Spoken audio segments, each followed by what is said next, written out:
এসব খড়কুটো দিয়ে বায়োফুয়েল তৈরি করা হবে। মূল খাদ্যশস্যে থাকা শর্করার প্রায় সমান শর্করা এগুলোর মধ্যে রয়েছে।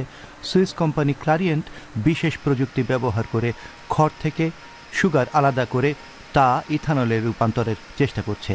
এরপর তা সাধারণ গ্যাসোলিনের সঙ্গে জুড়ে বায়োফুয়েল তৈরি করা হবে। 2006 সাল থেকে এভাবে বায়োফুয়েল তৈরির কাজ করছে ক্লারিয়েন্ট। খড় বা গাছের গুঁড়িকে প্রকৃতি এমনভাবে তৈরি করেছে যাতে সেগুলো বড় ঝড় মোকাবিলা করে টিকে থাকতে পারে। ফলে এটা থেকে সুগার আলাদা করা বেশ কঠিন এবং ব্যয় সাপেক্ষ ব্যাপার। এজন্য নতুন ধরনের প্রযুক্তি দরকার হচ্ছে। আমরা মডার্ন এনজাইমের মাধ্যমে সেটি সফলভাবে করতে সক্ষম হচ্ছি। বিশেষজ্ঞরা বায়োফুয়েল তৈরির গবেষণাকে গুরুত্বপূর্ণ মনে করছেন, তবে তারা মনে করেন না খাদ্যশস্য দিয়ে যে পরিমাণ বায়োফুয়েল তৈরি হচ্ছে তা খড়কুটা দিয়ে তৈরি সম্ভব হবে। বর্জ্য পদার্থ দিয়ে বায়োফুয়েল পুরোপুরি তৈরির উদ্যোগ সফল হওয়ার সম্ভাবনা কম। খড়ের কথাই ধরা যাক, জার্মানিতে বছরে 1.7 মিলিয়ন টন খড় জ্বালানি তৈরির জন্য ব্যবহার করা যেতে পারে। আর এভাবে যে পরিমাণ বায়োফুয়েল তৈরি সম্ভব তা বর্তমান চাহিদার মাত্র 9%।